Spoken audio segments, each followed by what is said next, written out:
welcome to the Miscarriage Rebellion. I am Stacey June Lewis, lead of the Pink Elephant Support Network group counselling program, Grief and Grace. And along with Pink Elephant's co-founder and CEO Sam Payne, through this podcast we will share the stories of many Australians who have lost their babies to early pregnancy loss. With evidence and empathy, we unpack the shame, blame and stigma and lack of support that they may face. This is a loss that has been silenced for far too long, and we deserve better. We are here to normalise the conversation and to make lasting change. Today I welcome Lauren Sunt, Pink Elephant's Peer Support Coordinator, to discuss the powerful impact of peer support and the crucial work of caring for the carers. Lauren shares her deeply personal history of loss, including an ectopic pregnancy and the complex grief of a vanishing twin. She explains how simple validation, being heard and acknowledged, is the core service, setting peer support apart from clinical advice at times. Lauren also discusses the essential work of sustaining lived experience volunteers. Yes, that is her name. Lovely Sun. That's exactly how the kind of energy that comes into the room when Lauren walks into a room. Lauren is our Pink Elephant peer support coordinator, and she joins me on the show today to talk about the power of peer support and caring for the carers, which is a conversation that I am really looking forward to. Lauren, thank you so much for joining us on the Miscarriage Rebellion podcast. Thank you for having me. It's so nice. It's nice to catch up with, not that it isn't nice to talk to all of our guests, but it is nice to talk to, colleagues and people that are essentially in kind of, I'm going to say the trenches with you, Yeah, 100%. Yeah, and really understanding the real specifics and intricacies of what it is that we're all trying to achieve here at Pink Elephants. Definitely is. So do you want to take us back to really what was the bridge between your experience and working with Pink Elephants? I think it was just after I'd given birth to our last child.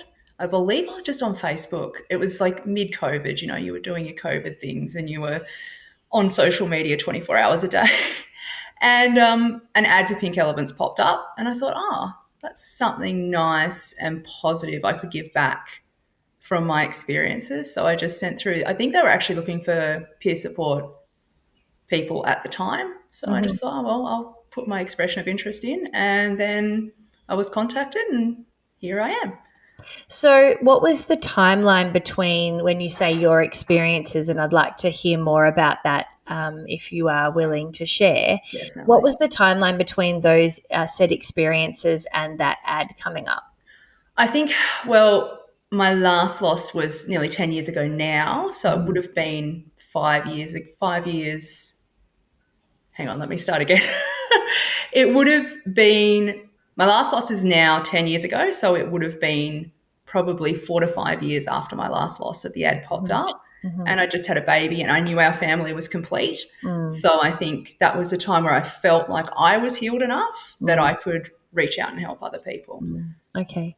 And so do you mind sharing about your experiences and what potentially had you believe that you specifically could support others that were walking this path? Yeah, definitely. So I'm not good at being quiet. So all the way through my losses, I've been very vocal, which I've always found for some people is really confronting because, pregnancy loss is not something that is often enough talked about. But I spoke to friends about it. I spoke to family about it. I spoke to anyone who would listen about my losses. So my losses were secondary infertility. I had a baby in 2011 and it was the most boring run-of-the-mill pregnancy. And then after that, during one of my scans actually, during the pregnancy, they saw that I had cysts on my ovaries. So they said to us, 6 months after you've had the baby, sort of go and get that checked out. So I did, and it turned out I had PCOS. So they sort of said, start trying again straight away. So we did. We had our first loss 6 months after that. And then there was 2 more in between that. And then there was an ectopic. We decided we'd started assisted fertility and that hadn't worked. Nothing was happening for us. So we sort of said, we'll take a month off before we start IVF. So in that month, of course, I fell pregnant. And it ended up being an ectopic pregnancy, which was I didn't have pain, I didn't have anything exciting, but my tube had started to rupture and it was a big, oh my gosh, you need emergency surgery. So that happened. And then we went in for IVF. Took, oh my gosh, I think it was 4 fresh and 5 frozen to get pregnant. I was pregnant with twins, which was very exciting. But at 8 weeks, we lost one of them. So I'm now 10 years removed from that. And one of those babies you got to meet? I did. Yeah, okay. And their name is? Marcus. Marcus. Yeah. Okay, so thank you for sharing that. And I know about some of these losses, but I want to acknowledge them and say I am and continue to be so sorry for those experiences. I've got 2 questions off the back of that, especially considering, you are, as you say, kind of separated in a time capacity from these experiences, which is an interesting time to ask you those questions now, because I feel like often when we are speaking to people with lived experience on the show, it does feel like it's a little more closer in that time. Very raw. So I am really intrigued. Myself, I'm much more closer to it currently also in terms of, just a time distance. I think you can have different phases and different seasons where you feel very close to it. I'm just talking specifically on the structure and measuring system of time. Yeah. But the ectopic at that particular time, how was it to manage both the physical elements and the kind of surgery element and that emergency perspective, as well as the loss? I think I didn't actually even compute the loss, if that makes sense. I think it was so rushed and so quick and so medical that I didn't have time to think about that pregnancy. I just knew that, and it did have a heartbeat when they found it in the tube. It did have a heartbeat. And I think I just didn't have time to think about it. And afterwards, it's even now sometimes I just go, I don't know. I don't know how I dealt with it, honestly. I think we were just wrapped up in healing and moving forward to the next thing that I probably didn't deal with it as much as I should have at the time. Did you find that you felt feelings about the experience later, or do you feel like moving into that more restorative grief process was something that carried you differently through that particular loss? I think it's a bit of both, actually. I think at the time it was, healing and all of that. And then afterwards, I don't think it was until I actually fell pregnant again that fear hits you and that, oh, it's going to happen again and all of those things. And, you're going to scans and you're thinking, where is it? Is it in the right place? All of those things. That's really where I started. Actually spoke to the counsellor through my IVF clinic about that. She was an absolute angel and she was so helpful. But before that, I don't think I'd even really thought about it as much as I should have anyway. Yeah, I mean, we speak about this in what's now titled Grief and Grace, our group counselling program, in that, there's never really a should. These kinds of things will really start to develop or, evolve in the way that they do. And I think sometimes, like you said, when you have now then realised there's a physicality to it in a way now that you have to think in practical terms for the next pregnancy, that brings those things up, but prior to that, it may not be something that is then considered for that to be then a process. I think with the ectopic as well, because it was EPAS and I'm going to a hospital, there are obviously pregnant women around and things like that. And I'm sitting there facing, I didn't know what at the time. I was just bleeding and they were just checking it out. And it's all a lot. Do you know what I mean? It's just, trying to deal with it and trying to understand it is difficult. It all hits you. Absolutely. And then further to that, then to have your loss at 8 weeks with your twin, with Marcus's twin, was that a similar scenario where you felt like you were kind of drawn and then focused on the baby and it was something that was processed later, or did you experience that? I think once again it was quite medical because with him, when we lost the twin, it was a hematoma that had caused tearing at the placenta, and that caused the twin to be lost. And once again, it was very medical. It was very medical, and it wasn't actually until Marcus was born that I looked at this baby and went, "Oh, there's something missing."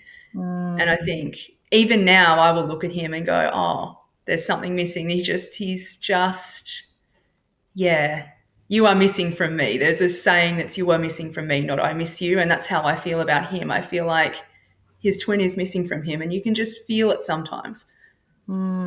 We've had this discussion because Yeah, we have. Sunday, my child was a twin as well, and I think Yeah. he was just over one. So I think after having such a big experience with reoccurring loss prior, then to find that you do meet a baby, it's its own kind of It absolute is. monster of a gift and monster of an experience, really, to even just understand that it's happening and you receive, to then have to kind of manage that loss at the same time. I think, as you've mentioned, it definitely may start to be seen in them more so than in your experience in a very different way. Like it kind of develops and evolves in a way through how it affects them as much as it affects you, which Yes. is really Yes. interesting.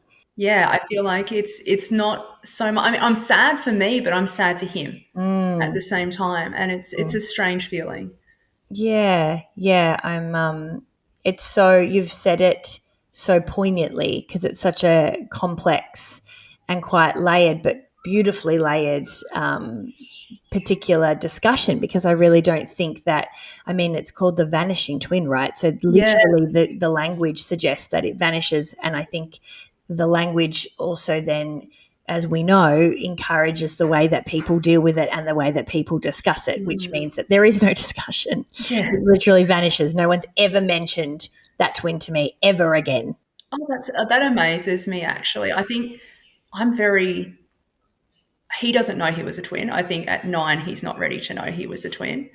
But my friends know, and I do they do mention it, Mm. but I think that's once again because I don't know how to shut up. Yeah.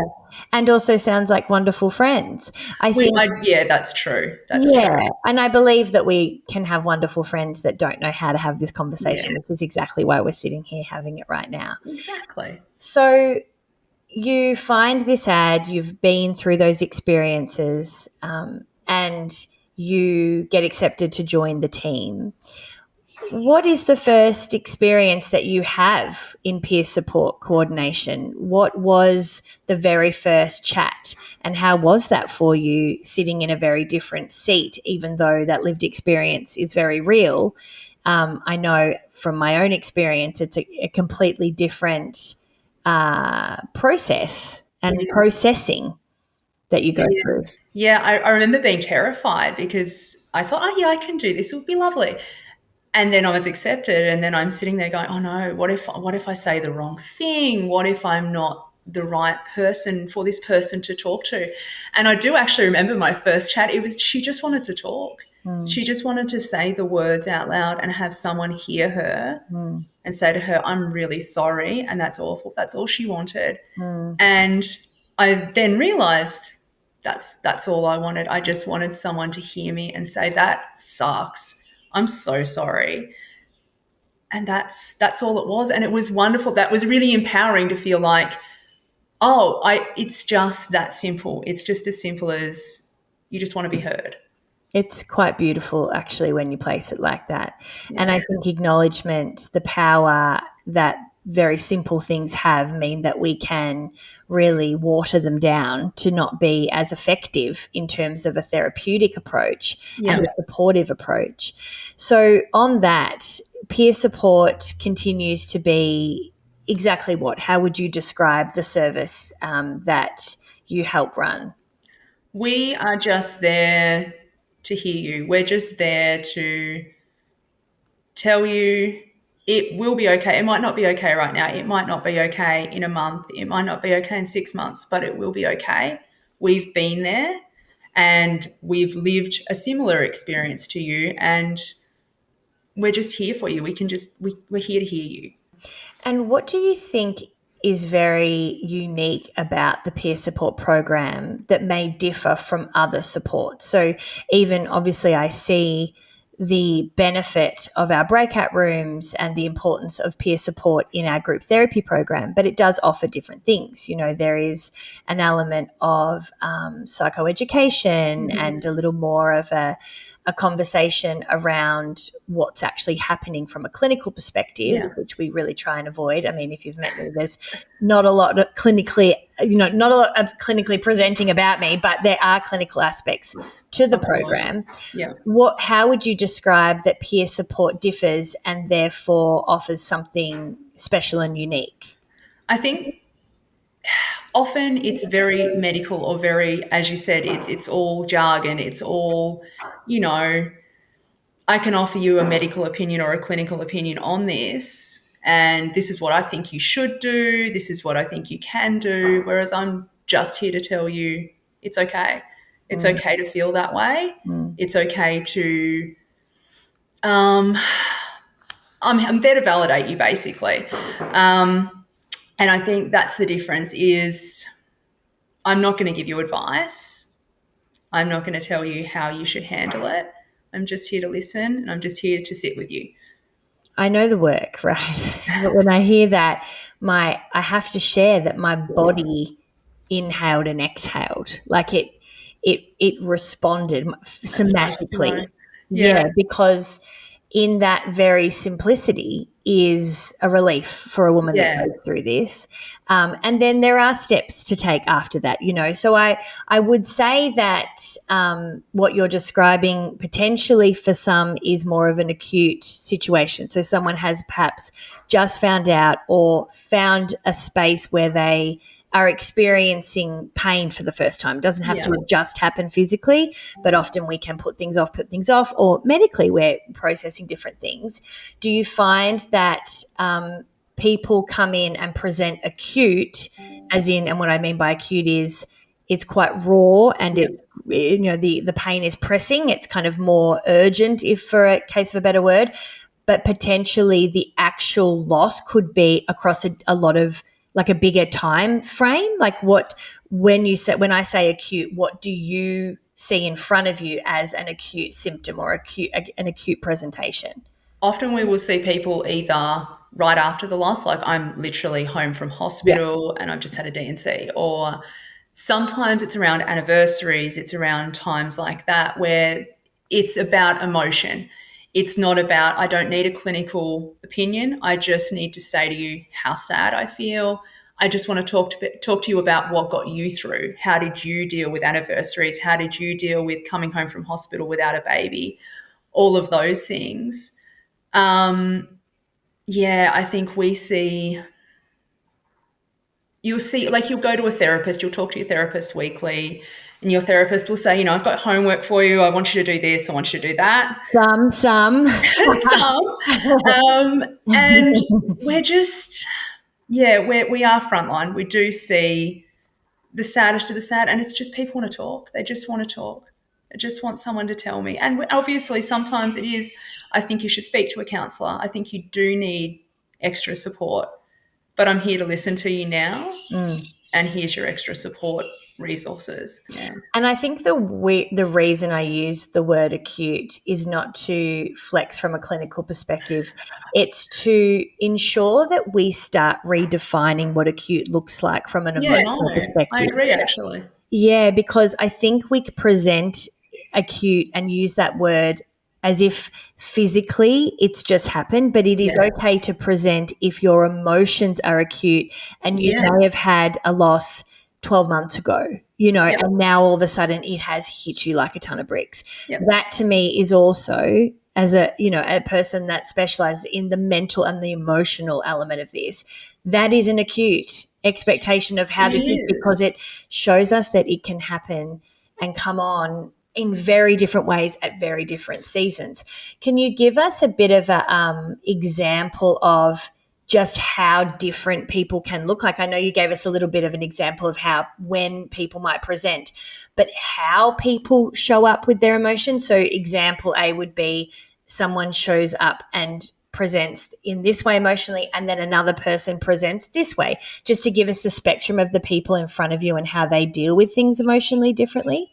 I think we will see people, as you said, at the very first moment, and that's often raw, and it's often, this is so unfair. I'm so sad. I'm so broken. My body's not doing the things I want it to do. And then I'll talk to someone who is, 12 months down the track. Their best friends just announce that they're pregnant, and I'm so sad for myself, but I'm happy for my friend, and I feel like a bad person because I can't give them what I think that should look like. So there is definitely a spectrum. There is a very broad spectrum. And obviously the different types of losses that we see and things like that. So it's just, it's huge. It is a huge spectrum. What is it like moving into the role of holding space for those people, especially when it may even start to dance out of areas that you have experienced? Do you find that you get different perspectives? Does it find that you want to lean in more? Has it burnt you out at times? What has it been like to be a peer support coordinator with lived experience? It is some days I'll get off chat at 9:30 at night and just go, that one was a lot. I feel terrible. And I will go and I will think about that person and hope that they're okay.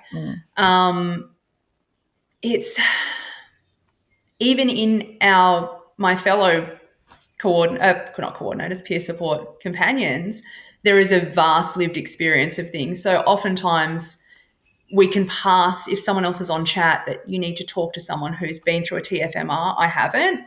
So I can pass them on to someone who has. So that's a more personalized, I understand all of that.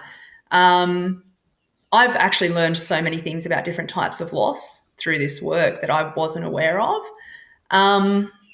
It has made me want to lean in. I would say it has made me want to lean in because there's no one, I think, that does this work like we do. I don't think anybody else does. And I think it's really, really important work. Because you've just explained exactly why, there is a team with lived experience that has potentially, maybe not always, but has potentially has gone through one of the elements that someone is showing up and experiencing in that moment. Yeah. So it might not be an immediate connection, but it is often very soon that someone can be connected with someone that has experienced specifics around that particular experience, which offers a very, very unique connection and level of support for sure. And so on that, because there is a team that you help support as well. So we were as we said at the beginning of the chat, that we were going to talk about caring for carers. How do you approach that particular role differently? I check in. I will often just do check-ins and just say to them, how are you going? Like, I always make sure I go through the chats at the end of the night and see who's been talking to who and what they've been talking about. Okay, right. And with the knowledge of the different losses that everyone's been through, hey, I know you've been through that. It's a bit close to home. How are you doing? Are you okay? Always reach out to me. And we do have catch-ups and we do talk a lot, and it's often fun actually in our WhatsApp group. So, but it's just checking in. And do you want me to cover you tonight? I know you've had some heavy ones. Do you want to take a night off? Catch your breath? All of those things. And I think that in itself is also important. And the girls are wonderful as well. They'll also step up and say, hey, you've been on a lot. Do you need a break? And it's amazing.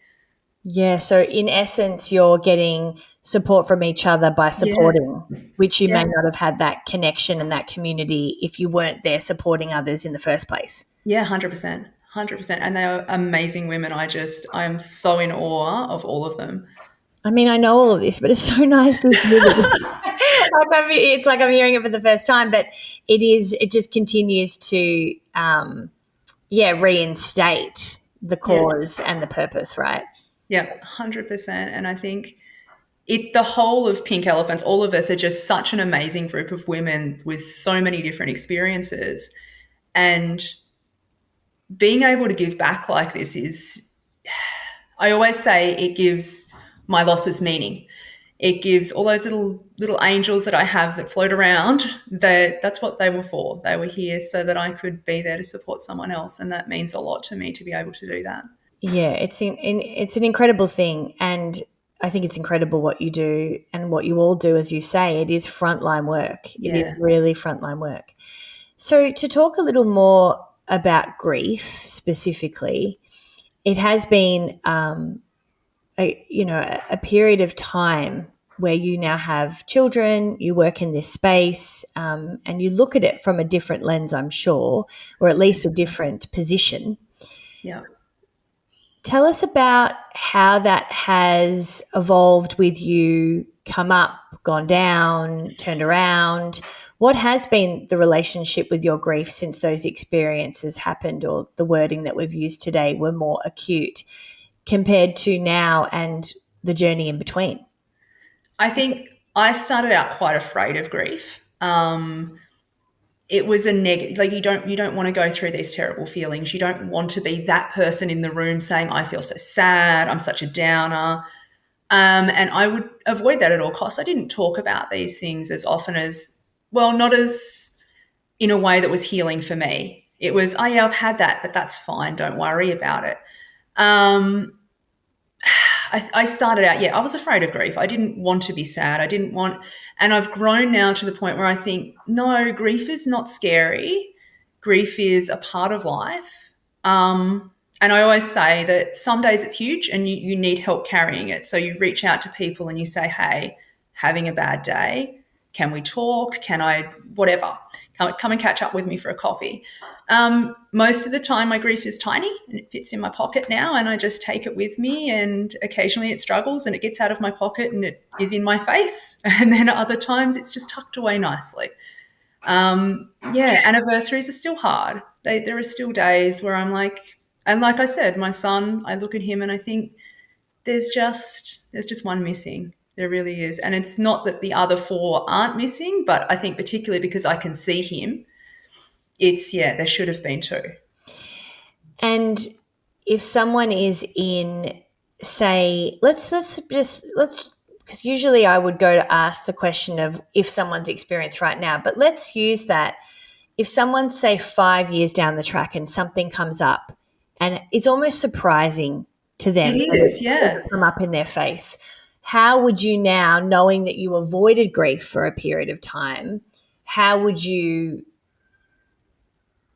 advise them to deal with a moment of really big pain and big grief, say 5 years down the track? What would you advise? I would say it's okay. Let it roll over you. Feel the feelings that you need to feel, because if you don't, I find if I try and push grief back in my pocket and say, no, no, no, not right now, she'll keep popping up and she'll pop up at bad times.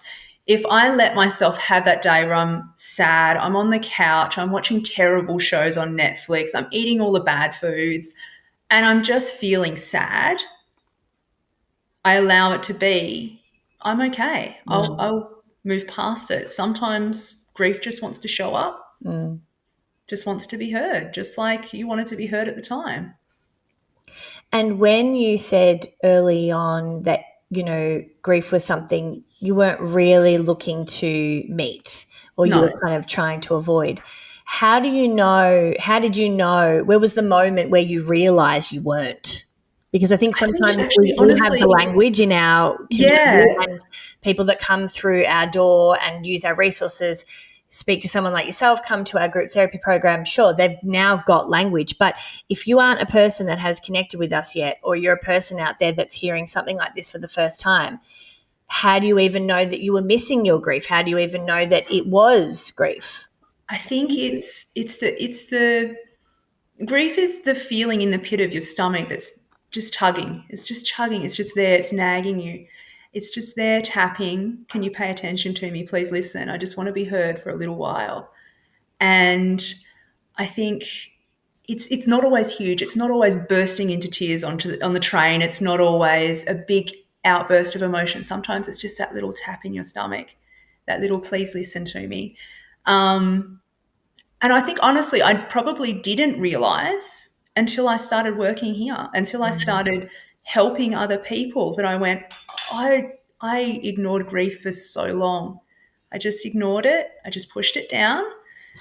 And now I understand a little bit better that, I should have done more back then, but I've done a lot of healing now. So I think I'm in a better place. How did you start to correct it, Lauren? Well, correct it, you know what I mean, I in think, terms of how did well, you it was catch just the yourself? acknowledgement. I think the acknowledgement of it and allowing myself the space to go, I'm having a bad day.